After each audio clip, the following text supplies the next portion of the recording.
بات کو ڈسکس کرنے سے پہلے میں حکیم لقمان رضی اللہ تعالی عنہ علیہ السلام کے حوالے سے 3 علمی پوائنٹس ڈسکس کر لوں.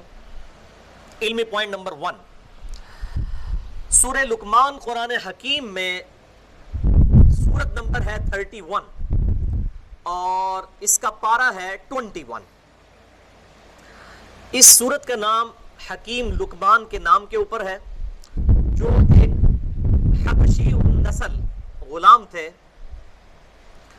اور یہ حکیم وہ ڈاکٹر والا حکیم نہیں ہے، اس حکیم سے مراد جو ہے وہ تھنکر ہے، مفکر، جیسے ہم ڈاکٹر اقبال کو بھی کہتے ہیں حکیم الامت.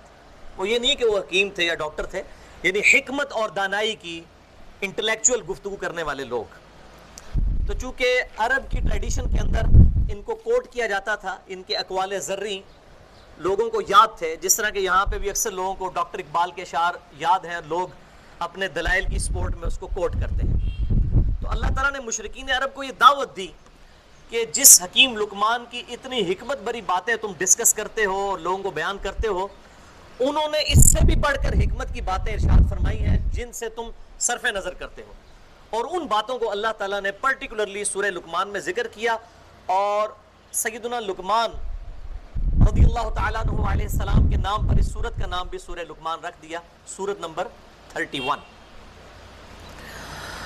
علمی پوائنٹ نمبر 2، حکیم لقمان نہ تو کوئی پیغمبر تھے اور نہ ہی کسی پیغمبر کی صحبت انہیں نصیب ہوئی، ورنہ وہ اپنی ان نصیحتوں کے اندر پیغمبر کی اتباع کا بھی حکم دیتے، یا وہ اپنی اتباع کا حکم دیتے اگر وہ پیغمبر ہوتے، اور اگر کسی پیغمبر سے فیض یافتہ ہوتے تو ان پر واجب تھا کہ وہ اللہ تعالیٰ کی توحید کے ساتھ ساتھ پیغمبر کی اتباع اور پیروی کرنے کا حکم دیتے. لیکن اس میں ہمیں یہ چیز نظر نہیں آتی. وہ اہل فطرت میں سے تھے، یعنی ایسے لوگ جن تک نبیوں کی دعوت نہیں پہنچی ہوتی، لیکن وہ فزیکل فینومینا آف نیچر، قانون قدرت کو آبزرو کر کے اس رزلٹ تک پہنچ جاتے ہیں کہ اس کائنات کا کوئی کریٹر ہے.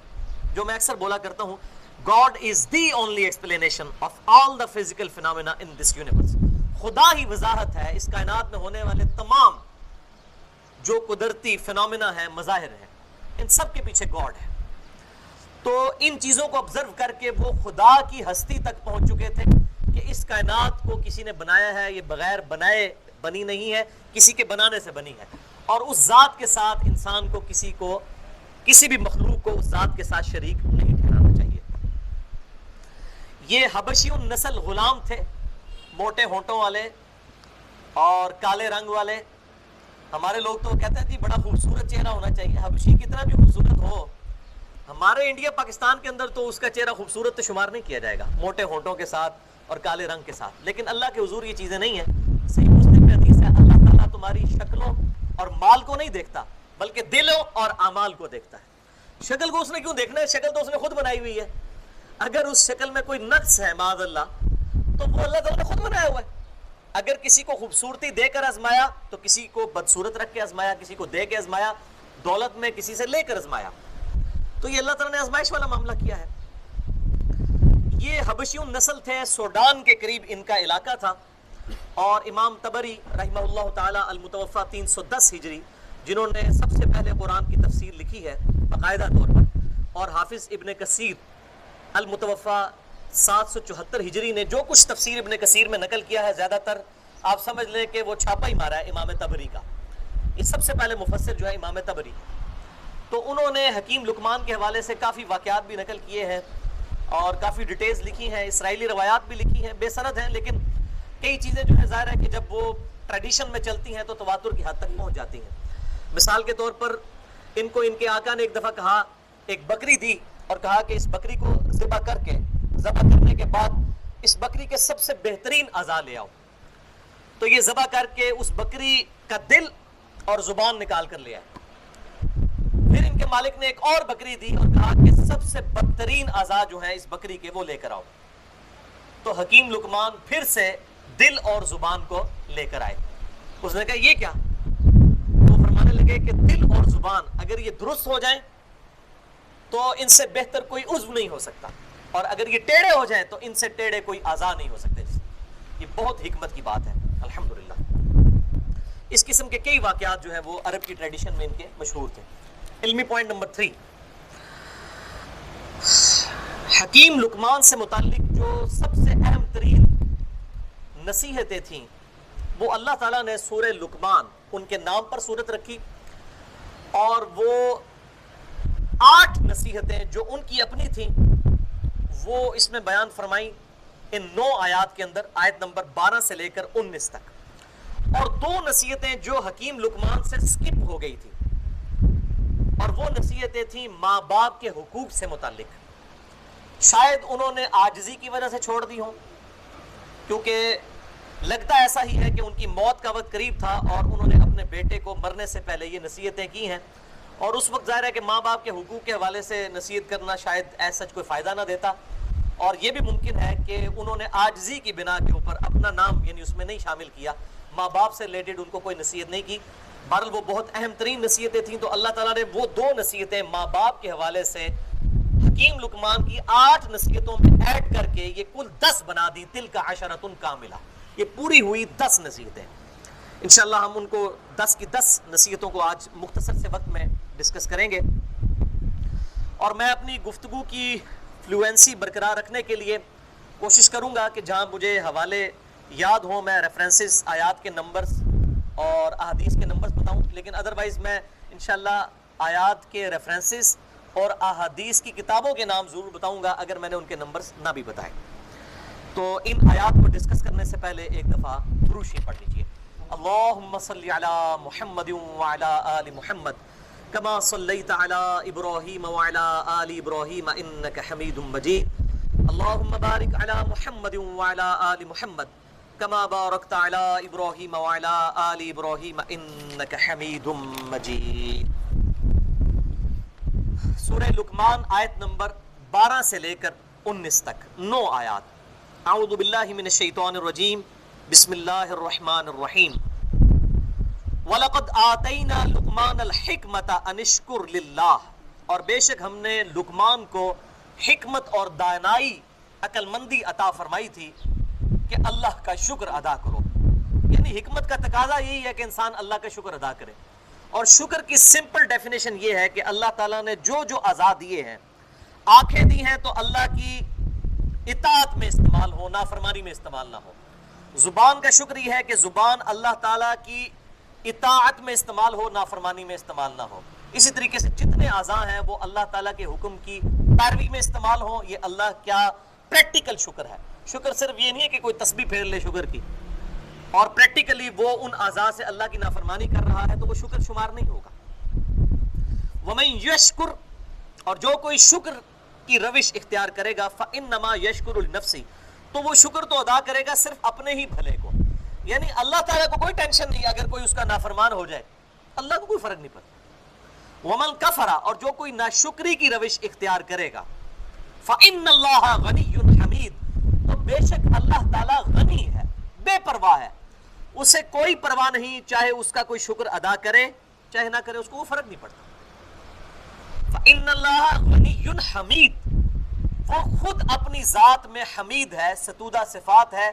کوئی اس کی صفت بیان کرے یا نہ کرے، اس کی اپنی ہستی اتنی بلند ہے کہ اس کی مخلوقات جو اس نے پیدا فرمائی ہیں وہ ہر مخلوق زبان حال سے اپنے گیٹ اپ سے بول بول کر یہ کہہ رہی ہے کہ میرا بنانے والا بڑا پرفیکٹ ہے. ہر چیز جس کی ہم تعریف کرتے ہیں قدرت میں، وہ اس کی تعریف نہیں کر رہے ہوتے، اس کے بنانے والے کی کر رہے ہوتے ہیں. تو اللہ تعالیٰ اپنی ذات میں خود ستودہ صفات ہے. اللہ تعالیٰ کی تعریف کوئی نہ بھی کرے، وہ اپنی مخلوقات کو پرفیکشن سے پیدا کرنے کی وجہ سے تمام مخلوقات اس کی اس پرفیکشن کو آبزرو کر کے بے اختیار اس کی تعریف کرتے ہیں. اسی لیے دیکھیں انسان جب کوئی خوبصورت منظر دیکھتا ہے تو کیا کہتا ہے؟ سبحان اللہ، اللہ پاک ہے، یعنی اس کو بنانے والا پاک ہے. اس چیز کا، اس شے کا کوئی کمال نہیں ہے، اس کے بنانے والے کا کمال ہے. فَإِنَّ اللَّهَ غَنِيٌّ حَمِيدٌ، تو اللہ تعالیٰ اپنی ذات میں خود ستودہ صفات ہے. اسی کانٹیکسٹ میں ایک بڑی زبردست حدیث ہے صحیح مسلم کے اندر، اور مشکات میں اس کا نمبر ہے 2326 انٹرنیشنل نمبر کے مطابق. بڑی لمبی حدیث قدسی ہے، اس میں یہ بھی الفاظ ہیں کہ اللہ تعالیٰ فرماتا ہے کہ اے تمام جن و انس، اگر تم سب کے سب مل کر اتنے متقی اور پرہیزگار ہو جاؤ جتنا کہ تم میں سب سے پرہیزگار شخص ہے پوری دنیا اتنی نیک ہو جائے تو میری شان میں ذرہ برابر بھی اضافہ نہیں کر سکو گے. اور اے جن و انس اگر تم سب کے سب اتنے بدکار اور گناہگار ہو جاؤ جتنا کہ تم میں سب سے بدکار شخص ہے تو میری شان میں کوئی کمی نہیں لا سکتے. وہ جو بات ہوئی نا فَإِنَّ اللَّهَ غَنِيٌّ حَمِيدٌ, اللہ بے پرواہ ہے, اللہ کو کسی کی پرواہ نہیں ہے. لیکن اس سے کوئی یہ بھی نہ سمجھے کہ اللہ تعالیٰ بے پرواہ ہے تو جو مرضی کر دے رہا وہ, یہ بھی نہیں. ایسی کی تیسی پھیر کے رکھ دے گا جس نے اس کی نافرمانی کی اور جو اس کا مجرم ہوا.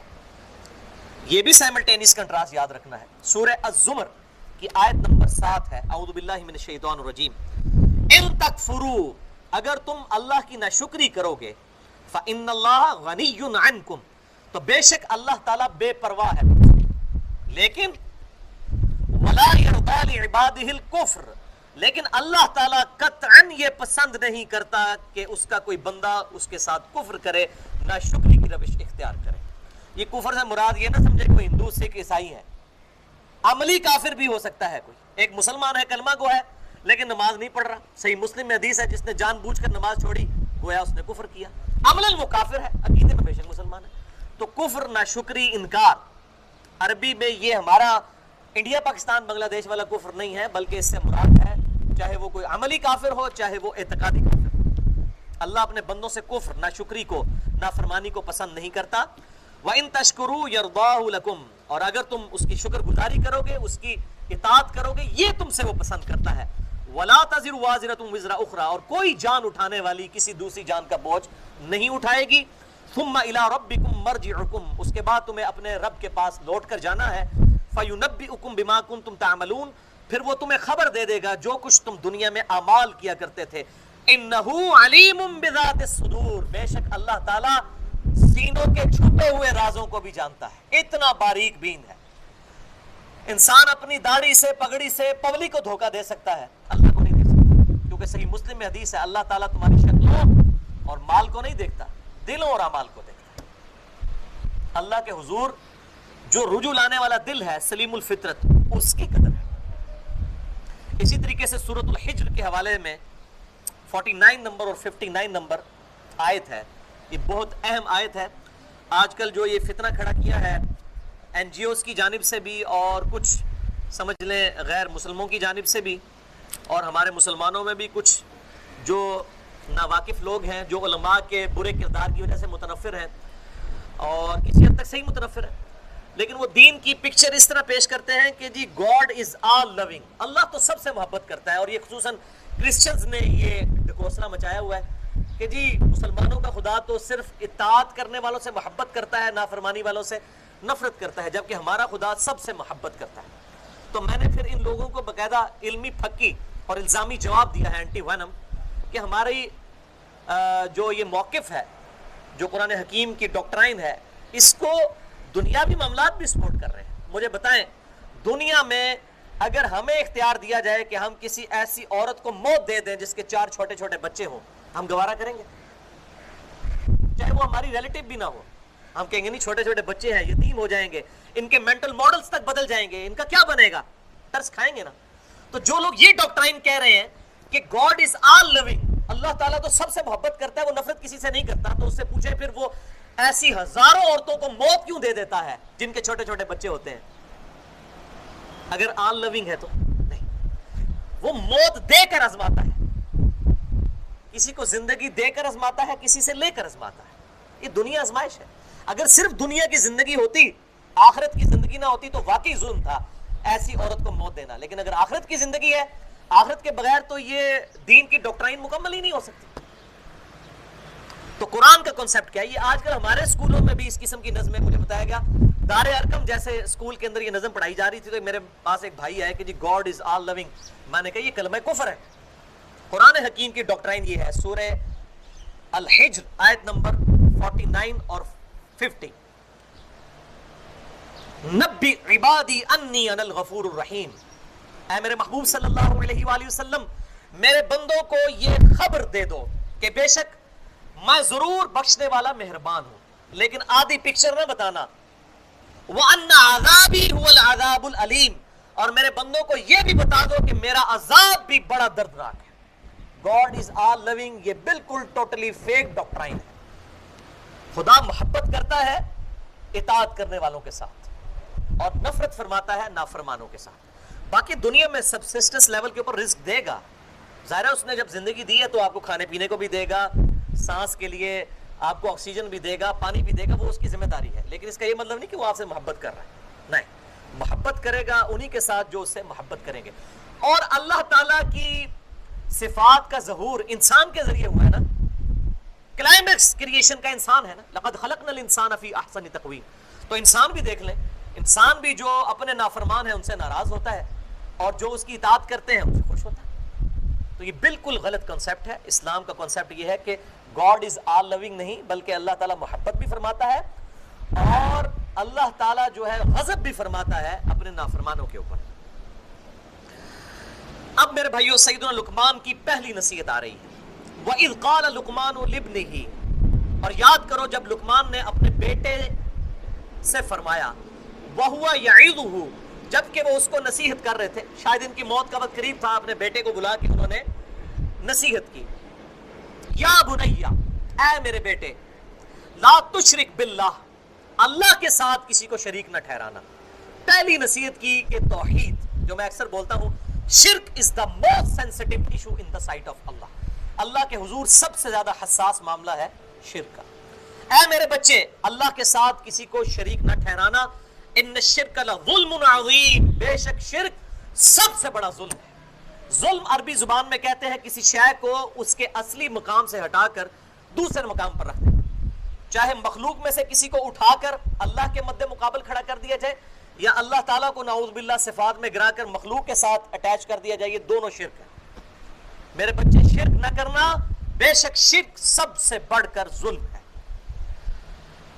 اور اسی آیت کے کانٹیکسٹ میں ایک حدیث ہے, بخاری اور مسلم کی متفق علیہ حدیث ہے, مشکات میں اس کا نمبر ہے 5131, کہ جب سورۃ الانعام کی آیت نمبر 82 نازل ہوئی, الذین آمنوا ولم یلبسوا ایمانہم بظلم, جو لوگ ایمان لے کر آئے اور ایمان لانے کے بعد اپنے ایمان میں ظلم کو شریک نہ کیا, اولئک لہم الامن وہم مہتدون, قیامت والا دن ایسے لوگ ہی امن میں ہوں گے اور وہی ہدایت یافتہ ہیں جو ایمان لانے کے بعد ظلم نہ کریں.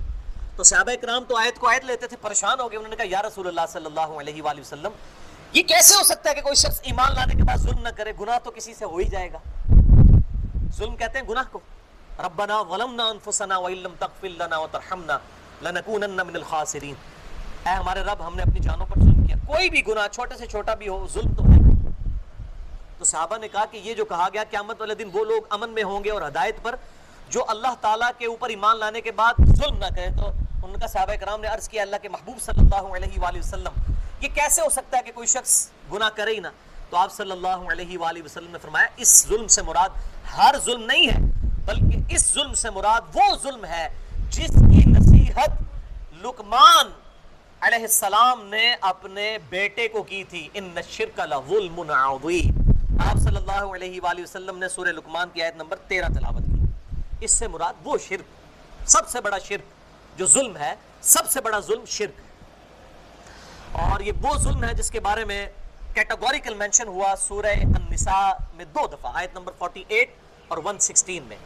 ان اللہ لا یغفر ان یشرک بہ ویغفر ما دون ذلک لمن یشاء. بے شک اللہ تعالیٰ اس گناہ کو کبھی معاف نہیں کرے گا کہ قیامت کے دن کوئی اس حال میں اللہ کے حضور پیش ہوا کہ دنیا میں اس نے شرک کیا ہوا. دنیا میں معافی مانگ لی تو سورہ لقمان کی آیت نمبر 70 ہے کہ ہم اس کے گناہوں کو بھی نیکیوں سے بدل دیں گے اگر شرک سے توبہ کر لیں. آخرت میں کوئی بغیر توبہ کے آ گیا ہم کبھی معاف نہیں کریں گے. وَمَن يُشْرِكْ بِاللَّهِ فَقَدْ ضَلَّ ضَلَالًا بَعِيدًا, اور جو کوئی اللہ کے ساتھ شرک کرے وہ گمراہ ہوا اور گمراہی میں بھی دور جا پڑا. وَلِعَوْذُ بِاللَّهِ تعالی. پھر اس کا کلائمیکس ہے سورہ المائدہ کی آیت نمبر 72, إِنَّهُ مَن يُشْرِكْ بِاللَّهِ فَقَدْ حَرَّمَ اللَّهُ عَلَيْهِ الْجَنَّةَ وَمَأْوَاهُ النَّارُ وَمَا لِلظَّالِمِينَ مِنْ أَنصَارٍ. بے شک جو کوئی اللہ کے ساتھ شرک کرے اللہ نے ایسے شخص پر جنت حرام کر دی ہے, اس کا ٹھکانہ دوزخ ہے اور وہاں اس کا کوئی مددگار نہیں ہوگا. حتیٰ کہ امام کائنات سید الاولین والآخرین شفیع المذنبین رحمت للعالمین سیدنا و مولانا امام اعظم محمد رسول اللہ صلی اللہ علیہ وآلہ وسلم کی حدیث ہے, بخاری اور مسلم کی متفق علیہ حدیث ہے مشکات میں اس کا نمبر ہے 5131. کتاب الدعوات چیپٹر میں مشکات میں پہلی حدیث یہی ہے. مشکات میں اس کا نمبر ہے 2223 اور یہ بخاری اور مسلم دونوں میں موجود ہے کہ آپ صلی اللہ علیہ وآلہ وسلم نے فرمایا اللہ تعالیٰ نے ہر نبی کو ایک دعا دی تھی، مقبول دعا. اس نبی نے وہ اس دنیا ہی میں دعا کر لی اور میں نے اپنی دعا اپنی امت کے لیے سنبھال کر رکھی ہے اور میں اس دعا کے ذریعے اپنی امت کی قیامت والے دن شفاعت کروں گا اور میری شفاعت سے میرے ہر امتی کو نفع پہنچے گا سوائے اس شخص کے کہ جس نے دنیا میں اللہ کے ساتھ کسی قسم کا شرک کیا ہوا. شرک is the most sensitive issue in the sight of Allah. اللہ کے نزدیک سب سے حساس معاملہ ہے شرک. اس میں موٹی دو باتیں ضرور کروں گا. ایاک نعبد و ایاک نستعین. اے اللہ ہم صرف تیری ہی عبادت کرتے ہیں اور غائب میں مدد کے لیے یعنی دعا کے لیے صرف تجھی کو پکارتے ہیں. یہ دو موٹی باتیں ہیں. عبادت اللہ کی ہوگی، سجدہ، رکوع، نماز، روزہ، حج، زکوٰۃ، قربانی، نظر نیاز اللہ کی. ایاک نستعین اور دعا بھی اللہ سے، غائب میں مدد کے لیے صرف اللہ کو پکارنا. یہ جھگڑا ہی نہیں ہے کہ مولا علی علی نبینا علیہ الصلوۃ والسلام کو کوئی اختیار حاصل ہے یا نہیں. یہ جھگڑا ہی نہیں. ان کو اختیار حاصل ہو تب بھی مولا علی رضی اللہ تعالیٰ عنہ علیہ السلام علی نبینا علیہ الصلوۃ والسلام کو مدد کے لیے پکارنا گویا کہ ان کو اللہ تعالیٰ کے ساتھ استعانت میں شریک ٹھہرانے کے مترادف ہے. یہ شرک ہے. اب یہ بہت لمبا ٹاپک ہے. اس میں جو اشکالات خصوصاً بریلوی مکتب فکر کے علماء اور اہل تشیع کی طرف سے دیے جاتے ہیں، 5 اشکالات میں نے ایکسکلوسیو ریکارڈنگ کروا دی ہے. مسئلہ نمبر 3 دعا صرف اللہ ہی سے جو ہزاروں ہمارے بھائیوں کی توبہ کا سبب بنا ایز فار ایز شرک از کنسرنڈ. اور اسی کی ایکسٹینشن ہے مسئلہ نمبر 43 وسیلہ اور توسل کے صحیح احکام و مسائل. ہماری ویب سائٹ ahlsunnatpak.com پہ جسے شوق ہو تو وہ دیکھ سکتا ہے. میں آج اس کی ڈیٹیل میں نہیں جاتا.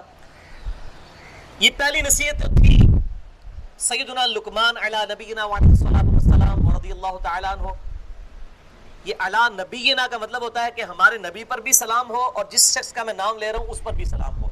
یہ عموماً ہم جب کسی بزرگ کا نام لیتے ہیں چاہے وہ کوئی صحابی ہو یا کوئی نبی ہو تو ہم ساتھ بولتے ہیں علی نبینا و علیہ الصلوۃ والسلام. ہمارے نبی پر بھی سلامتی ہو اور ان پر بھی سلامتی ہو. دوسری نصیحت اور تیسری نصیحت یہ سکپ کر دی تھی حضرت لقمان نے شاید عاجزی کی بنا پر، وہ اللہ تعالیٰ نے اس کو پرفیکٹ کیا ہے. دوسری نصیحت وَوَصَّيْنَا الْإِنسَانَ بِوَالِدَيْهِ اور انسان کو ہم نے نصیحت کی ہے کہ وہ اپنے ماں باپ کے ساتھ حسن سلوک کرے. حَمَلَتْهُ أُمُّهُ وَهْنًا عَلَى وَهْنٍ اس کی ماں نے اسے اپنے شکم میں اٹھائے رکھا کمزوری پر کمزوری جھیلتے ہوئے. یعنی وہ 9 مہینے کا پیریڈ کتنا مشکل پیریڈ. اس کے بعد وَفِصَالُهُ فِي عَامَيْن اور پھر اس کے دودھ چھڑانے کی عمر 2 سال ہے. یہ 9 مہینے وہ اور 2 سال وہ کتنی تکلیف مسلسل جھیلنی پڑی ماں کو. یعنی خصوصاً ماں باپ کے ساتھ ماں کے حق کو اللہ تعالیٰ نے ایک درجہ بلند کر دیا. انشکر لی والی والدیک اور ہم نے حکم دیا ہے کہ شکر گزاری کی روش اختیار کرو میرے حق میں بھی یعنی اللہ کے حق میں وہ پہلا شکر وہ ہے اور اپنے ماں باپ کے حق میں بھی. الی المصیر اور تمہیں لوٹ کر پھر ہماری ہی طرف آنا ہے. یعنی اس میں دھمکی ہے کہ اگر میرا شکر نہ کیا اپنے ماں باپ کے ساتھ اس نے سلوک نہ کیا تو میں پوچھوں گا قیامت والے دن اکاؤنٹیبلٹی ہوگی. اسی لیے آپ دیکھ لیں جو ریلیجس لوگ ہیں الحمدللہ وہ اپنے ماں باپ کی قدر کرتے ہیں. آج یورپ اور امریکہ کے اندر اولڈ ایج ہاؤسز بنے ہوئے ہیں جبکہ ہمارے یہاں پر جو ماں باپ بوڑھے ہوتے ہیں ان کی ورث میں اضافہ ہوتا چلا جاتا ہے. لوگ رسپیکٹ دیتے ہیں اور یہ دین کی برکت سے ہے الحمدللہ. تو ماں باپ کے حق کے فوراً جو اللہ تعالیٰ نے اپنے حق کے فوراً بعد ماں باپ کے حق کو ذکر کیا قرآن حکیم میں کم از کم 4 جگہ پر. اس میں سے ایک مقام یہ ہے اور اس کا کلائمیکس سورہ بنی اسرائیل کی وہ آیات ہے 10 کمانڈمنٹس پہ میرا لیکچر ہے مسئلہ نمبر 77. وہ ایپکس ضرب سلام ہے کہ وَقَضَىٰ رَبُّكَ أَلَّا تَعْبُدُوا إِلَّا إِيَّهُ وَبِالْوَالِدَيْنِ إِحْسَانًا. اللہ نے یہ بات طے کر دی تھی پہلی کمانڈ کے طور پر بنی اسرائیل کو بھی اور امت محمدیہ کے لیے بھی صلی اللہ علیہ وآلہ وسلم. مت پوجنا کسی کو سوائے اس اللہ کے اور ماں باپ کے ساتھ حسن سلوک کرنا.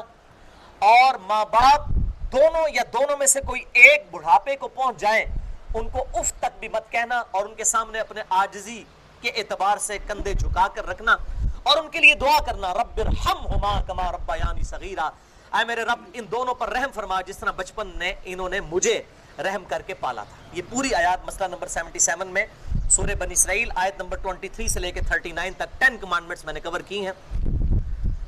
یہاں پر میں وہ حدیث بیان کروں جو بخاری اور مسلم دونوں میں ہے، مشکات میں اس کا نمبر ہے 4911۔ آپ صلی اللہ علیہ وآلہ وسلم سے ایک صحابی نے پوچھا، یا رسول اللہ صلی اللہ علیہ وآلہ وسلم مجھ پہ سب سے بڑھ کر حق کس کا ہے؟ تو فرمایا تیری ماں کا۔ پوچھا اس کے بعد؟ فرمایا تیری ماں کا۔ پوچھا اس کے بعد؟ فرمایا تیری ماں کا۔ پوچھا اس کے بعد؟ فرمایا تیرے باپ کا۔ یعنی 3 دفعہ ماں کا حق اور پھر چوتھی دفعہ فرمایا تیرے باپ کا، یعنی ماں کا حق اتنا مقدم ہے، الحمدللہ۔ اور صحیح مسلم میں حدیث ہے مشکات میں 4912 کہ آپ صلی اللہ علیہ وآلہ وسلم نے فرمایا اس شخص کی ناک خاک آلود ہو، وہ تباہ و برباد ہو جائے جس کو ماں باپ بڑھاپے میں ملے دونوں یا دونوں میں سے ایک، اور وہ ان کی خدمت کر کے جنت نہ حاصل کر سکے۔ یہ صحیح مسلم کی حدیث ہے۔ ایک وہ بڑی مشہور حدیث ہے جو المستدرک للحاکم میں ہے کہ آپ صلی اللہ علیہ وآلہ وسلم 3 سیڑھیاں چڑھے، ہر سیڑھی پر فرمایا آمین، اور پھر صحابہ نے جب پوچھا تو فرمایا جبرائیل علیہ السلام آئے تھے، انہوں نے کہا کہ برباد ہو جائے وہ شخص جس کے سامنے آپ کا ذکر ہو اور وہ آپ پر درود نہ پڑے، اللہم صلی علی محمد وعلی آل محمد وبارک وسلم۔ تو میں نے کہا آمین۔ پھر انہوں نے کہا کہ برباد ہو جائے وہ شخص جو رمضان کا مہینہ پائے اور اپنی مغفرت نہ کروا سکے، تو میں نے کہا آمین۔ اور پھر انہوں نے کہا برباد ہو جائے وہ شخص جس کو ماں باپ بڑھاپے میں دونوں یا دونوں میں سے ایک ملے اور وہ ان کی خدمت کر کے جنت نہ کما سکے، تو میں نے کہا آمین۔ تو یہ آخری حصہ صحیح مسلم میں بھی ہے مشکات میں 4912 کہ وہ برباد ہو جائے جس کو ماں باپ دونوں یا دونوں میں سے ایک بڑھاپے میں ملے اور ان کی خدمت کر کے جنت نہ کما سکے۔ اور مسند احمد سنن نسائی میں بھی ایک حدیث ہے مشکات میں 4939، ایک شخص نے جہاد کی اجازت کے لیے مشورہ کیا اللہ کے محبوب صلی اللہ علیہ وآلہ وسلم سے، تو آپ صلی اللہ علیہ وآلہ وسلم نے فرمایا تیری ماں زندہ ہے؟ انہوں نے عرض کیا یا رسول اللہ زندہ ہے۔ فرمایا اپنی ماں کی خدمت کر، تیری جنت اس کے قدموں کے پاس ہے۔ ویسے یہ جو عموماً ایک جعلی روایت بھی مشہور ہے کہ جنت ماں کے قدموں کے نیچے ہے، اس کی وجہ سے جنت کی تذلیل لوگ کرنا شروع کر دیتے ہیں، یہ بالکل جعلی روایت ہے، جھوٹی روایت ہے۔ اصل روایت ہے سنن نسائی میں، مسند احمد میں، مشکات میں 4939 کہ جنت تیرے ماں کے قدموں کے پاس ہے، یعنی ان کی خدمت کر۔ یہ محاورتاً بات ہے، یہ نہیں ہے کہ ماں کے قدموں کے نیچے جنت چلی گئی ہے، پہلے آپ تو جنت پہنچے، وہ تو اللہ کو پتہ ہے۔ جنت تو ایک اللہ تعالیٰ کی رحمت کا مقام ہے، اس کی تذلیل نہیں کی جا سکتی۔ مراد یہ محاورتاً بات ہے کہ ماں کی خدمت کر کے جنت ملے گی، نہ کہ یہ ہے کہ وہ جنت وہ ماں کے قدموں کے نیچے آ گئی ہے فزیکلی، اس کا مطلب اس کے نیچے آ گیا، یہ اس سے مراد نہیں ہے۔ اور اسی طریقے سے ایک جعلی روایت ہے کہ ماں باپ کو دیکھنا ایک مقبول حج کے برابر ثواب ہے، بالکل جعلی جھوٹی روایت ہے، موضوع روایت ہے سنن البیہقی کے اندر۔ اس قسم کی کافی جعلی روایتیں مشہور کی ہیں، جو جمعہ والے دن ماں کی قبر پہ چلا جائے اس کی مغفرت ہو جائے گی، باپ کی قبر پہ چلا جائے۔ بھائی اتنے اچھے فضائل موجود ہیں، ضروری ہے جعلی روایتوں کے ذریعے لوگوں کو مائل کیا جائے، اور اس کا پھر ناجائز فائدہ بھی اٹھایا جا رہا ہے۔ جو جلاد قسم کی مائیں ہیں نا، اور بری ساسیں جو ثابت ہوتی ہیں، اور عموماً جو بیٹے ہیں نا، اور ان کے اوپر ان کے ماں باپ کی کمزوریاں شادی کے بعد کھلتی ہیں جب ان کی بیویوں کے ساتھ انٹریکشن ہوتا ہے ان کے ماں باپ کا۔ تو ایک روایت پیش کی جاتی ہے جامعہ ترمذی سنن ابی داؤد سے مشکات میں 4940 کہ ابن عمر رضی اللہ تعالیٰ عنہ جو ہیں وہ نبی صلی اللہ علیہ وآلہ وسلم کی خدمت میں ان کی شکایت سیدنا عمر نے پیش کی کہ ابن عمر جو ہے وہ اپنی ایک بیوی سے محبت کرتا ہے اور مجھے اس کی بیوی پسند نہیں ہے۔ پہلے انہوں نے ابن عمر سے کہا کہ اپنی بیوی کو طلاق دے دو، انہوں نے طلاق نہیں دی، پھر حضور کو جا کے شکایت کی صلی اللہ علیہ وآلہ وسلم، تو آپ صلی اللہ علیہ وسلم نے ابن عمر سے فرمایا کہ جب تیرا باپ عمر یہ کہہ رہا ہے کہ اپنی بیوی کو طلاق دے دو تو اس کو طلاق دے دو۔ اور اسی طریقے سے صحیح بخاری میں ایک حدیث ہے حضرت اسماعیل علیہ السلام اور ابراہیم علیہ السلام کا واقعہ بڑا مشہور ہے کہ وہ ملنے کے لیے آئے تو حضرت اسماعیل کی غیر موجودگی میں تو انہوں نے پھر ایک میسج چھوڑا کہ جی اپنے گھر کی چوکھٹ بدل لو، مراد یہ کہ اپنی بیوی کو طلاق دے دو۔ اس قسم کے واقعات سے وہ کہتے ہیں کہ اگر ماں باپ کے ہیں تو بیوی کو بھی طلاق دے دیں، نعوذ باللہ من ذالک، انا للہ و انا الیہ راجعون۔ یہ آپ ریلیجن کافروں کو پیش کریں گے، آپ کے منہ پہ مار دیں گے ریلیجن۔ بھائی آپ کے ماں باپ کیا سیدنا عمر ہیں؟ اور وہ شکایت کیا نبی علیہ السلام کے سامنے لے کے جا رہے ہیں؟ نبی علیہ السلام کو تو وحی کی تائید حاصل تھی، ابراہیم علیہ السلام کو وحی کی تائید حاصل تھی کہ واقعی جینوئن ایشو تھا جس کے اوپر طلاق کا کہا گیا۔ آج کل اگر ماں باپ کسی کو کہتے ہیں کہ اپنی بیوی تیری منو چنگی نہیں لگتی طلاق دے دے، طلاق نہیں دی جائے گی جب تک جینون ریزن نہیں ہوگی. یہ ذہن میں رکھیں. یہ خام خواہ ان روایتوں سے جعلی مطلب نکال کے اور لوگوں کو غلط طرف مائل کرتے ہیں. اور یہ حدیث نہیں بتاتے جو سنن ابی داؤد میں ہے, مشکات میں 3280 کہ آپ صلی اللہ علیہ وآلہ وسلم نے فرمایا اللہ تعالیٰ کو حلال چیزوں میں سب سے ناپسند طلاق ہے. اگرچہ حلال ہے, حرام نہیں ہے, یعنی بعض اوقات مجبوراً دینی پڑ جاتی ہے, واقعی نہیں نبھتی, اس لیے اس کا دروازہ کھلا رکھا ہے. کرسچینٹی میں تو طلاق دینا ہی حرام ہے, اسلام میں اجازت ہے طلاق کی لیکن ایز اے لاسٹ ریزارٹ, لیکن کہا گیا وہ بھی ناپسندیدہ ہے. تو جب اللہ کو ناپسندیدہ ہے تو یہ کیسے ہو سکتا ہے کہ میری بیوی میرے ماں باپ کو نہیں پسند تو میں ان کے کہنے پہ طلاق دے دوں بغیر کسی ریزن کے؟ واٹ نانسنس دس. یہ ریلیجن آپ پیش کریں گے لوگوں کو؟ اور یہ وہ ماں باپ کے فضائل بھی اور یہ ماں باپ کے فضائل بھی ہر بندے کو بوڑھے ہو کے یاد آتے ہیں. جب خود جوان ہوتے ہیں اس وقت نہیں ان کو یاد آتے, جب بوڑھے ہو جاتے ہیں تو وہ اپنی اولاد کو یہ سکھا رہے ہوتے ہیں.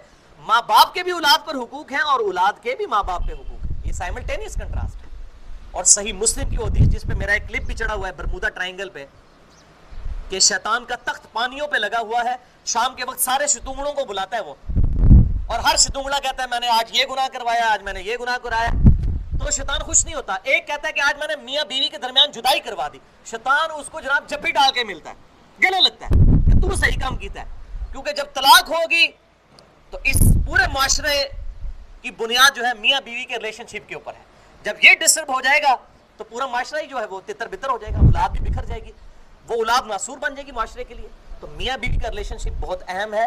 اس حوالے سے ماں باپ عموماً میں نے دیکھا ہے, عموماً چونکہ میرا تجربہ ہے, میرے ساتھ ہزاروں لوگ رابطہ کرتے ہیں, عموماً ماں باپ کی طرف سے قصور ہوتا ہے.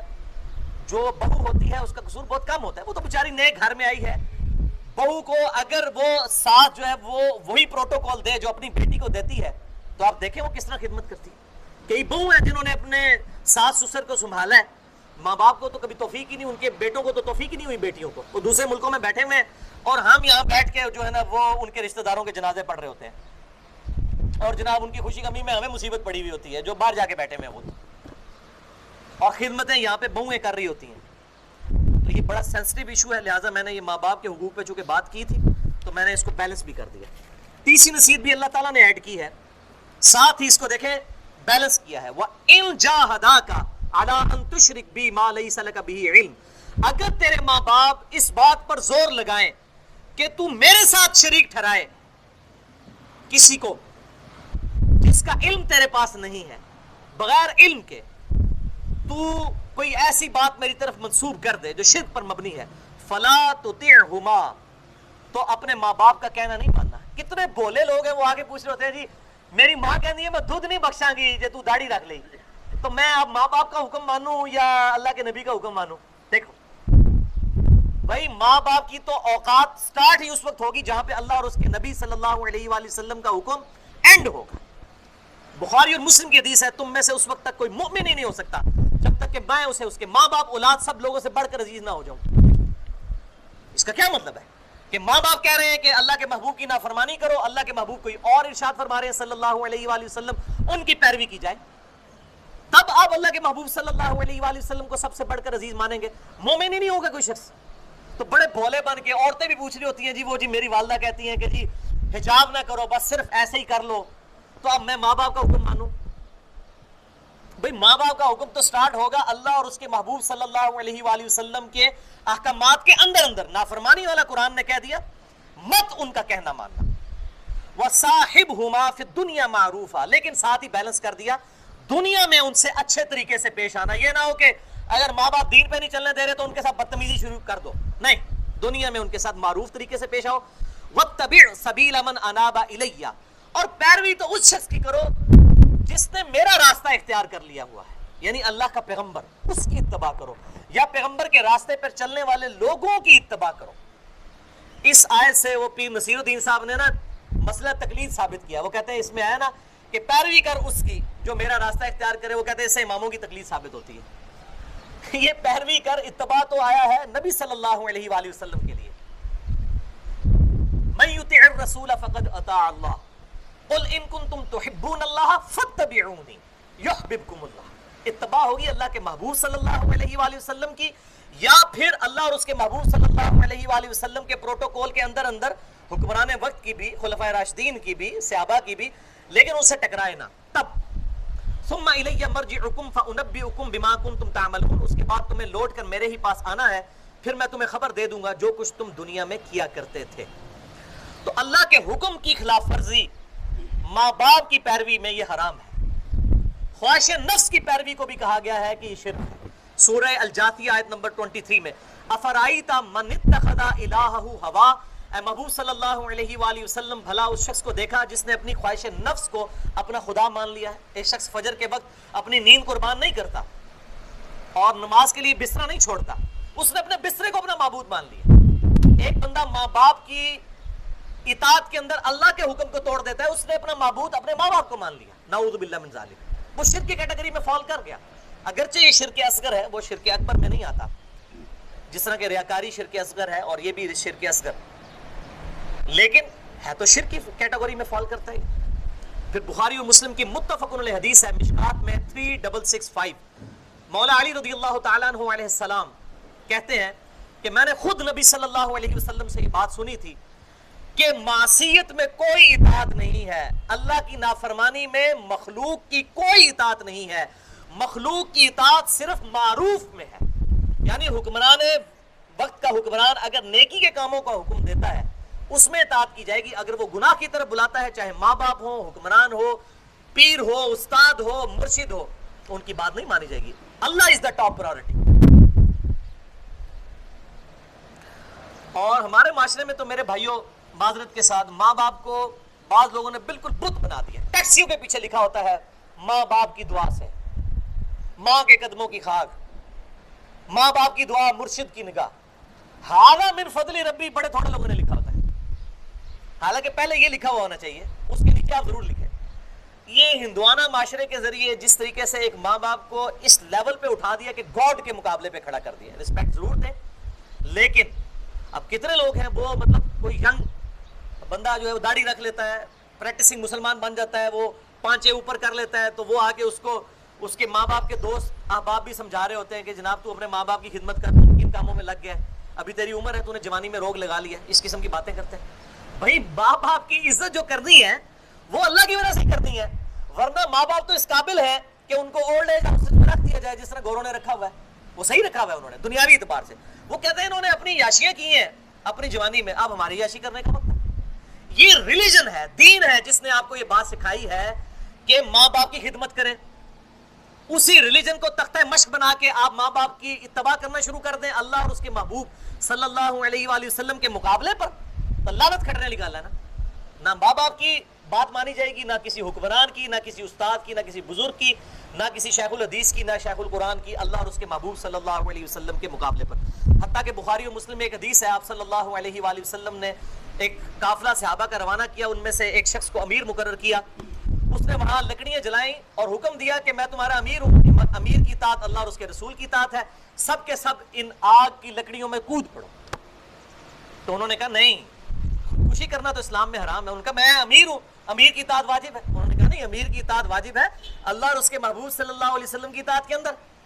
اب جب واپس آئے اسی امیر نے جا کے اللہ کے محبوب کو شکایت کی کہ میں نے ان کو حکم دیا تھا، آپ صلی اللہ علیہ وآلہ وسلم نے فرمایا اگر یہ تیرا حکم مان لیتے تو دوزخ کی آگ میں جا کے نکلتے۔ یعنی اللہ اور اس کے محبوب صلی اللہ علیہ وسلم کی نافرمانی کی کاسٹ کے اوپر ماں باپ کا حکم نہیں مانا جا سکتا، حکمران کا حکم نہیں مانا جا سکتا، کسی صحابی کا حکم نہیں مانا جا سکتا، کسی تابعی، کسی بزرگ کا حکم نہیں مانا جا سکتا۔ یہ بات بالکل جنہوں پنجابی کہنا ہے نا کنو کٹ لو، لیکن بیلنس ہے کہ ماں باپ کی آپ حسن سلوک کریں گے اگر وہ کافر بھی ہیں۔ یہاں پہ تو ایک بندہ مطلب گھر میں مواحد ہو جاتا ہے، ماں باپ کو کہتا ہے مشرک ہے، میں نہ جنازہ بھی نہیں پڑھنا۔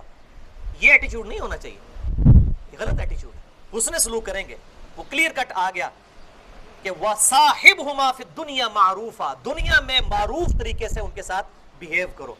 حتیٰ کہ بخاری اور مسلم میں حدیث ہے، مشکات میں اس کا نمبر ہے 4913۔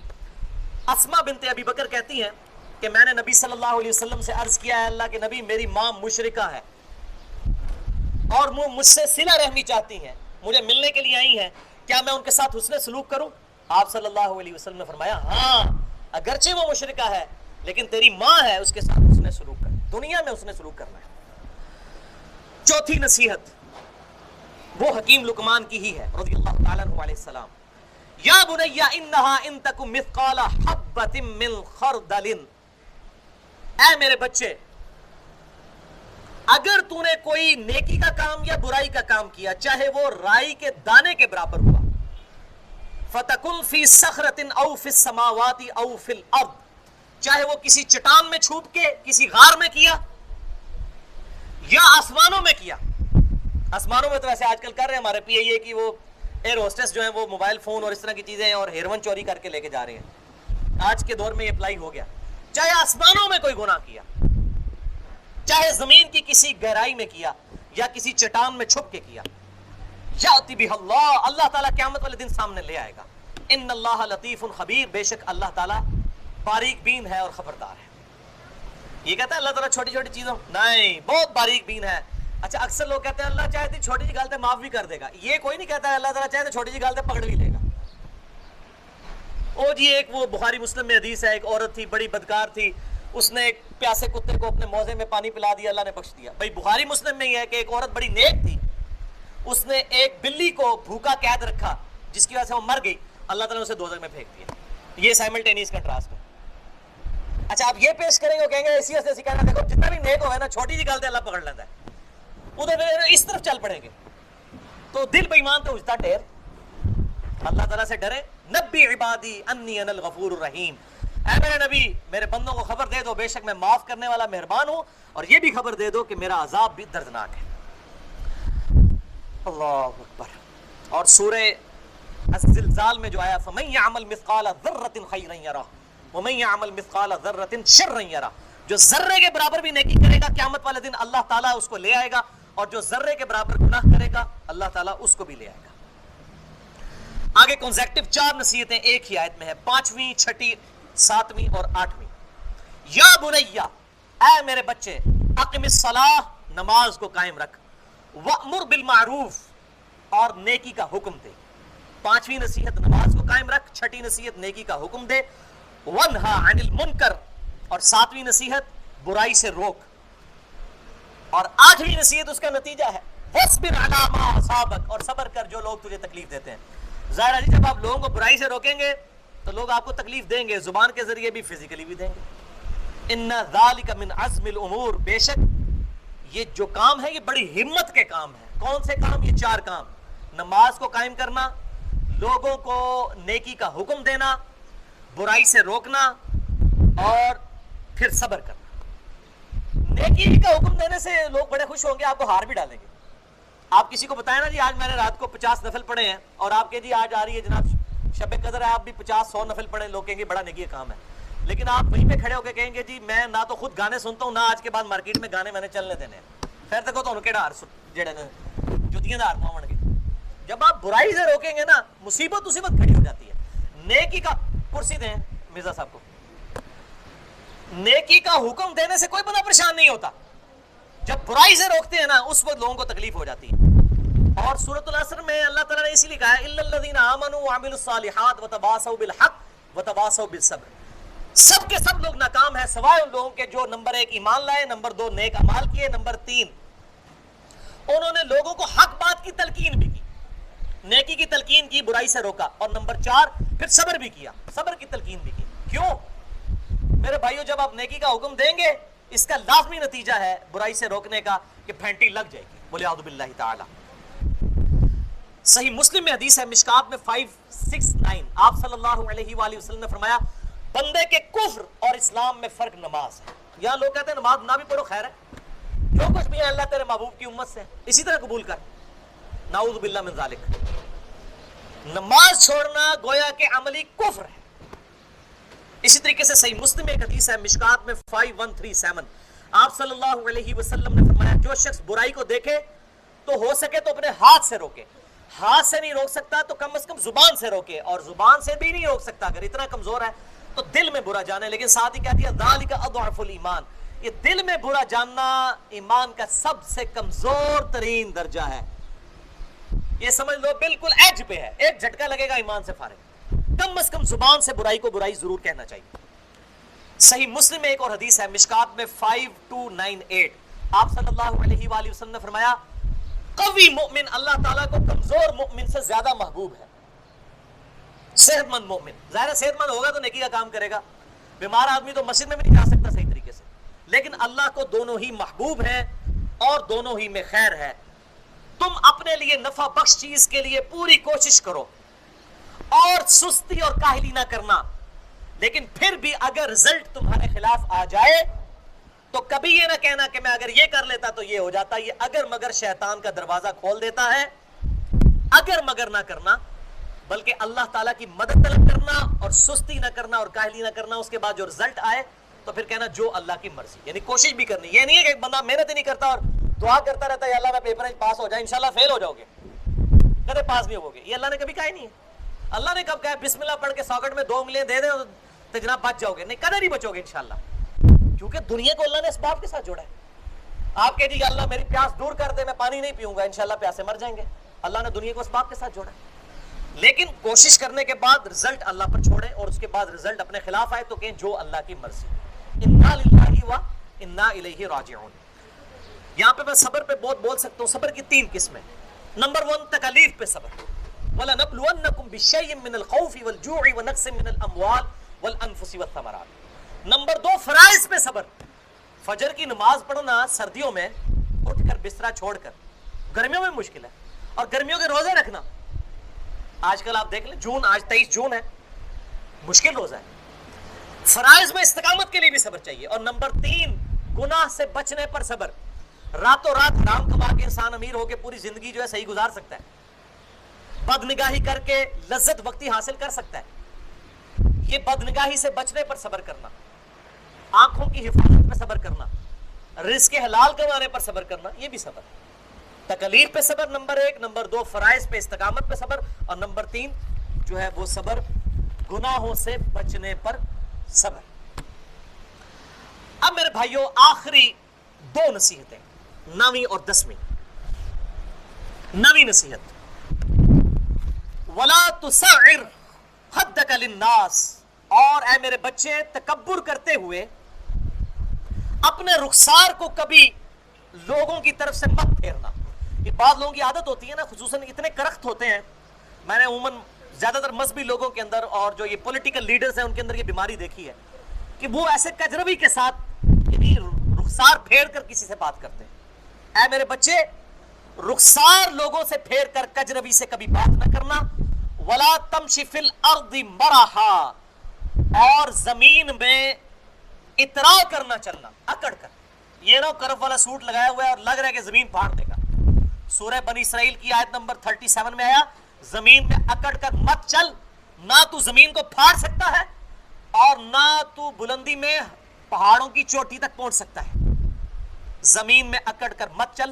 ان اللہ لا يحب كل مختال فخور.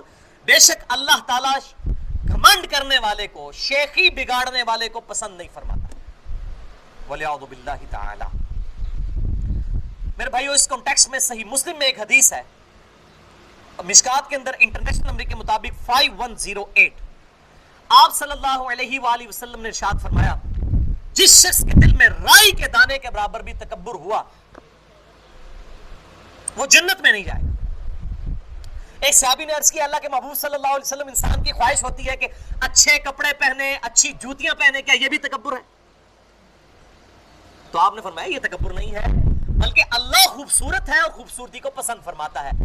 تکبر یہ نہیں کہ تم اچھا لباس پہنو یا اچھے دکھو, بلکہ تکبر یہ ہے کہ تم حق بات سے اناد کرو اور لوگوں کو حقیر جانو. یعنی دل نے گواہی دے دی کہ بات سچی ہے کتاب و سنت کے مطابق. سنت طریقہ نماز کا یہی ہے, رکوع میں جاتے وقت اور رکوع سے اٹھتے وقت رفع الیدین کرنا, لیکن تکبر ہے کہ میں اپنے بزرگ بابوں کے رستے کو چھوڑ دوں, یہ تکبر ہے. اور لوگوں کو حقیر جاننا. آپ اچھے کپڑے پہنے لیکن اس کی بنیاد پہ کسی سے نفرت نہ کریں. کسی سے نفرت کریں گے, حقیر سمجھیں گے, اللہ تعالیٰ نہیں چھوڑے گا. پھر آپ کا یہ لباس تکبر ہی میں شمار کر لیا جائے گا. سنن ابی داؤد, سنن ابن ماجہ اور مسند احمد میں حدیث ہے, مشکات میں 4346. آپ صلی اللہ علیہ وآلہ وسلم نے فرمایا جس شخص نے دنیا میں شہرت کا لباس پہنا اللہ تعالیٰ آخرت میں اسے ذلت کا لباس پہنائے گا. یہ بات بڑے زرق لباس پہن کے, یہ نعت خوانوں کے بھی میں لباس دیکھتا ہوں, بڑی بڑی گونے پہنی ہوتی ہیں لوگوں کو دکھانے کے لیے, اللہ کے لیے تو نہیں پہنتا. میں فتویٰ نہیں لگاتا, یعنی وہ خود اپنے اوپر انالیسس کریں. میں یہ نہیں کہتا کہ میں ان پہ فتویٰ لگا رہا, وہ خود سوچیں کہ ہم یہ جو اتنے عجیب و غریب لباس پہن کے لوگوں کو اٹریکٹ کر رہے ہیں, ریڈ کلر کی پگڑیاں اور اس میں بھی چمکیلے گوٹے اور یہ کچھ. جو دنیا میں شہرت کا لباس پہنے گا قیامت والے دن اللہ تعالیٰ اسے ذلت کا لباس بنائے گا وَلِعَوْذُ بِاللَّهِ تعالیٰ. لیکن اس کا سائملٹینیس کنٹراسٹ ہے. جامعہ ترمذی میں حدیث ہے, مشکات میں 4350, آپ صلی اللہ علیہ وآلہ وسلم نے فرمایا اللہ تعالیٰ جسے دولت دے تو یہ پسند فرماتا ہے کہ اللہ کی نعمت کا اثر اس پہ دکھائی بھی دے. یہ نہیں ہے کہ اللہ نے کسی کو دولت دی ہے اور اس نے وہ بالکل چیتھڑے پہنے ہوئے ہیں. اللہ پسند فرماتا ہے کہ نعمتوں کا اثر دکھلائی بھی دے. ایسا بھی ہونا چاہیے. البتہ عاجزی کے لیے سادہ لباس پہننا یہ سنت ہے, سادہ لباس کی مانت نہیں ہے, لیکن بالکل ہی ایسا لباس کہ لوگ گھن کھائیں وہ منع ہے. جیسا کہ سنن ابی داؤد, سنن نسائی میں حدیث ہے, مشکات میں 5351, آپ صلی اللہ علیہ وسلم نے ایک شخص کو دیکھا بال بکھرے ہوئے ہیں. آپ نے فرمایا اس کو کوئی چیز نہیں ایسی ملی کہ یہ کنگھی کر لیتا. پھر ایک شخص کو دیکھا اس کے کپڑے گندے تھے, تو آپ نے فرمایا تجھے کوئی ایسی چیز نہیں ملی کہ تو اپنے کپڑے دھو کر صاف ستھرے کپڑے پہنتا. اور صحیح مسلم میں حدیث ہے صفائی نصف ایمان ہے. یہ صحیح مسلم میں حدیث ہے, انٹرنیشنل نمبر کے مطابق 534 صحیح مسلم کے اندر. صفائی نصف, پورا دین صفائی پہ ہے. کپڑوں کی صفائی, اس طریقے سے غسل, وضو, ہماری ساری عبادات صفائی کے اوپر ہے. آخری نصیحت 10ویں, وقصد فی مشیک وخفض من صوتک, اپنی چال میانہ روی کے ساتھ رکھ اور آواز کو دھیما رکھ. ان انکر الاصوات لصوت الحمیر, بے شک سب سے کراہت والی آواز, سب سے ناپسندیدہ آواز گدھے کی آواز ہے. یہ 10ویں نصیحت انہوں نے کی. یعنی جس شخص کو اللہ کی شناخت ہوگی, اس کی چال بھی میانہ ہوگی, بہت بدتمیزی کے ساتھ کسی سے اونچی آواز, ایک تو کسی کی نیچرل آواز اونچی ہو جس طرح میری ہے, یعنی عام گفتگو میں بھی. وہ صحیح بخاری میں آتا ہے جب وہ لا ترفعوا اصواتکم فوق صوت النبی نازل ہوئی کہ نبی کی آواز سے بلند نہ کرو اپنی آواز. ایک صحابی نے اپنے آپ کو قید کر لیے گھر میں کہ میں تو مارا گیا, میرے اعمال غارت ہو گئے. تو نبی صلی اللہ علیہ وسلم نے بندہ بھیجا کہ تو مومن ہے, تیری نیچرل آواز اونچی ہے. نیچرل آواز اگر اللہ کے نبی کی موجودگی میں بھی اونچی ہے تو آپ صلی اللہ علیہ وسلم نے اس پہ کوئی گرفت نہیں فرمائی. لیکن کوشش کی جائے کہ نارمل آواز ہو, خصوصاً ماں باپ کے سامنے اور بڑے بزرگوں کے سامنے ادب کے ساتھ بولا جائے. اور گدھے کی آواز کو کہا گیا کہ یہ بغیر کسی ریزن کے ایک بھدی سی آواز معلوم ہوتی ہے. اسی کانٹیکسٹ میں ایک حدیث ہے بخاری و مسلم دونوں میں, مشکات میں 2419, آپ صلی اللہ علیہ وآلہ وسلم نے فرمایا جب تم مرغ کی اذان سنو تو اللہ سے اس کا فضل تلاش کرو. اللہم انی اسألک من فضلک, اے اللہ میں سوال کرتا ہوں تجھ سے تیرے فضل کا, کیونکہ وہ فرشتے کو دیکھ کر بولتا ہے. اور جب تم گدھے کی آواز سنو تو تم اللہ کی پناہ طلب کرو شیطان کے اگینسٹ, اعوذ باللہ من الشیطان الرجیم, یا لا حول ولا قوت الا باللہ, کیونکہ وہ شیطان کو دیکھ کر بولتا ہے. اب ظاہر ہے کہ یہ اس کی فزیکل ریزنز بھی ہو سکتی ہیں کہ آپ نے کسی گدھے کو ڈنڈا مارا اور اس نے بولنا شروع کر دیا. ضروری نہیں کہ اس وقت وہ شیطان کو دیکھ کے بول رہا ہے, یا مرغا بھی ہمیشہ ہی فرشتے کو دیکھ کے بول رہا ہے. لیکن یہ ظاہر ہے کہ ایک ان سین ورلڈ ہے. تمام جتنے بھی فزیکل فینومینا آف نیچر ہیں ان کے پیچھے اللہ تعالیٰ کے قوانین بھی ہیں, اور یہی ایمان بالغیب ہے. اللہ تعالیٰ نے ان چیزوں کو چھپا کے رکھا ہوا ہے, اور سائنس ان کے ساتھ ڈیل بھی نہیں کرتی. سائنس دو سوالوں کے ساتھ ڈیل کرتی ہے, وٹ اور وائی. کیا ہوا؟ زلزلہ آیا. وائی کیوں آیا؟ ٹیکٹونک پلیٹس کی ڈسٹربنس کی وجہ سے. ہاؤ کیسے ہو گیا؟ سائنس کہتی ہے ہمارا سوال یہ ہے, اس کا جواب ہمارے پاس نہیں ہے. It is physical phenomena of nature. یہی قانون قدرت ہے, اسی میں تو قیامت مستقر ہے. ہاؤ کے پیچھے تو گاڈ ہے. God is the only explanation of all the physical phenomena in this universe. خدا ہی وضاحت ہے تمام physical phenomena. جتنے قدرت کے مظاہر ہیں ان کے پیچھے خدا ہے, خدا وضاحت ہے. اس پہ میں نے ایک لیکچر بھی دیا ہے, مسئلہ number 128. God is the only and alone creator of this universe. خدا ہی اکیلا اور یکتا پیدا فرمانے والا خالق ہے اس کائنات کا. جسے شوق ہو تو اس کو دیکھے. اسی طریقے سے مسئلہ نمبر 83B ہے, Who created God, اور جدید شیطانی وسوسوں کا تحقیقی جائزہ, جس میں نے پروفیسر رچرڈ ڈاکنز کی گرفت کی تھی, دا گاڈ ڈیلوژن کتاب کی. اس قسم کے اور بھی میرے لیکچرز ہیں. اللہ تعالیٰ سے دعا ہے جو حق بات میں نے کہی اللہ تعالیٰ ہمارے دلوں میں راسخ فرمائے. اگر جذبات میں میرے منہ سے کوئی غلط بات نکل گئی تو اللہ تعالیٰ ہمارے دلوں سے محو کر دے. ہمیں کتاب و سنت کی تعلیمات پر عمل کر کے دوسرے بھائیوں تک پہنچانے کی توفیق عطا فرمائے. اللہ تبارک و تعالیٰ ہمارے ملک پاکستان کی خیر فرمائے, بلکہ پورے دنیا کے مسلمان ملک جہاں کہیں بھی مسلمان آباد ہیں, چاہے غیر مسلم ملکوں میں آباد ہیں, غیب سے ان کی مدد فرمائے. اللہ تعالیٰ ان کی مشکل اور پریشانیاں دور فرمائے, مسلمانوں کی حفاظت فرمائے, مسلمانوں کو آپس میں اتفاق اور اتحاد سے رہنے کی توفیق عطا فرمائے. اور یہ آج کل جو ایران اور سعودیہ کا ایک فتنہ اٹھا ہے, سنی اور شیعہ بلاک, اور اس کی بنیاد کے اوپر امریکہ مسلمانوں کو آپس میں لڑوانا چاہتا ہے. اللہ تعالیٰ غیر مسلموں کے ان فتنوں سے مسلمانوں کو محفوظ فرمائے اور آپس میں اتفاق اور اتحاد سے رہنے کی توفیق عطا فرمائے. کچھ لوگوں نے دعاؤں کے لیے کہا ہے. مرزا صاحب کی والدہ بیمار ہیں, اسی طریقے سے ڈاکٹر عمر صاحب کے والد صاحب اور لوگوں نے بھی دعاؤں کے لیے کہا ہے, اور جتنے بھی حاضرین یہاں پہ موجود ہیں اور جو نہیں بھی آ سکے دنیا میں جہاں کے بھی مسلمان ہیں, اللہ تمام مسلمانوں کی تمام دینی دنیاوی جسمانی روحانی ظاہری باطنی پریشانیاں تکلیف مصیبتیں دکھ بیماریاں دشواریاں دور فرما. اے اللہ جن جن بھلائیوں کا سوال تیرے محبوب صلی اللہ علیہ وآلہ وسلم نے تجھ سے کیا ہم سب مسلمانوں کے حق میں قبول و منظور فرما. جن جن چیزوں کے شر سے تیرے محبوب صلی اللہ علیہ وآلہ وسلم نے تیری پناہ طلب کی ہم سب کو عطا فرما دے. الحمدللہ رب العالمین والصلاة والسلام علی سید الانبیاء والمرسلین. اللہم ربنا آتنا فی الدنیا حسنة وفی الآخرة حسنة وقنا عذاب النار. ربنا لا تزغ قلوبنا بعد اذ هدیتنا وهب لنا من لدنک رحمة انک انت الوهاب.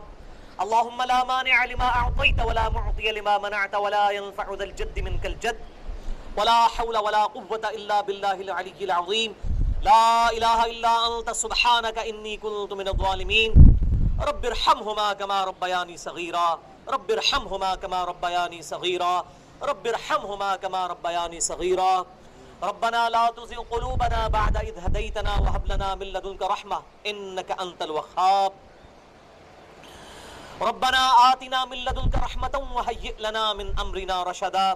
ربنا لا تؤاخذنا ان نسينا او اخطأنا. ربنا ولا تحمل علينا إصرا كما حملته على الذين من قبلنا. ربنا ولا تحملنا ما لا طاقة لنا به واعف عنا واغفر لنا وارحمنا أنت مولانا فانصرنا على القوم الكافرين. آمین. اے اللہ ہماری ہمارے ماں باپ کی اور ساری امت کی مغفرت فرما. اے اللہ ہماری ہمارے ماں باپ کی اور ساری امت کی تمام دینی دنیاوی جسمانی روحانی ظاہری باطنی پریشانیاں تکلیف مصیبتیں دکھ بیماریاں دشواریاں دور فرما. اے اللہ مسلمان دنیا میں جہاں کہیں بھی آباد ہیں ان کی تمام پریشانیاں دور فرما. اے اللہ جو مسلمان کافروں کے خلاف برسر پیکار ہیں اور جنگ ان پر مسلط کر دی گئی ہے, اے اللہ ان کی غیب سے ان کی عزت اور آبرو کی حفاظت فرما. اے اللہ ہمارے ملک پاکستان کی خیر فرما. ملک پاکستان کو اندرونی اور بیرونی خطرات سے محفوظ فرما. اے اللہ تیرے محبوب صلی اللہ علیہ وآلہ وسلم کی سچی اتباع کرنے کی توفیق عطا فرما. اے اللہ موت سے پہلے پہلے قبر و آخرت کی تیاری کرنے کی توفیق عطا فرما. اے اللہ جو کچھ مانگا وہ بھی عطا کر دے, جو نہ مانگ سکے ہمارے حق میں بہتر ہے تو ہمیں بن مانگے ہی عطا فرما دے. اللہم اہدنا الصراط المستقیم صراط الذین انعمت علیہم غیر المغضوب علیہم ولا الضالین. آمین. اے اللہ فرقہ واریت کی لعنت کا خاتمہ فرما, اور اے اللہ مسلمانوں کو آپس میں اتفاق و اتحاد کے ساتھ کتاب و سنت کے منہج پر چلنے کی توفیق عطا فرما. اے اللہ ہمیں کتاب و سنت کی تعلیمات کو پوری دنیا تک پہنچانے کی توفیق عطا فرما. اور اے اللہ اس دوران جو ہم سے غلطیاں کوتاہیاں ہو جائیں اے اللہ اپنی رحمت سے ان کی کمپنسیشن فرما دے. اے اللہ جو کچھ مانگا وہ بھی عطا کر دے, جو نہ مانگ سکے ہمارے حق میں بہتر ہے تو ہمیں بن مانگے ہی عطا فرما دے. اے اللہ ہمارے گھروں میں اپنی رحمت کا نزول فرما, کاروبار میں رزق میں ترقی عطا فرما, گھروں کی آپس کی نا اتفاقیاں نا چاکیاں پریشانیاں دور فرما.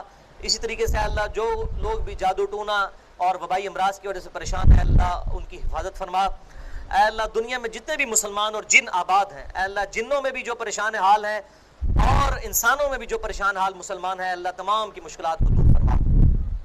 سبحان ربک رب العزت عما یصفون وسلام علی المرسلین والحمد للہ رب العالمین. وصلی اللہ علی حبیبہ سیدنا و مولانا محمد وعلی آلہ و اصحابہ اجمعین الی یوم الدین برحمتک یا ارحم الراحمین.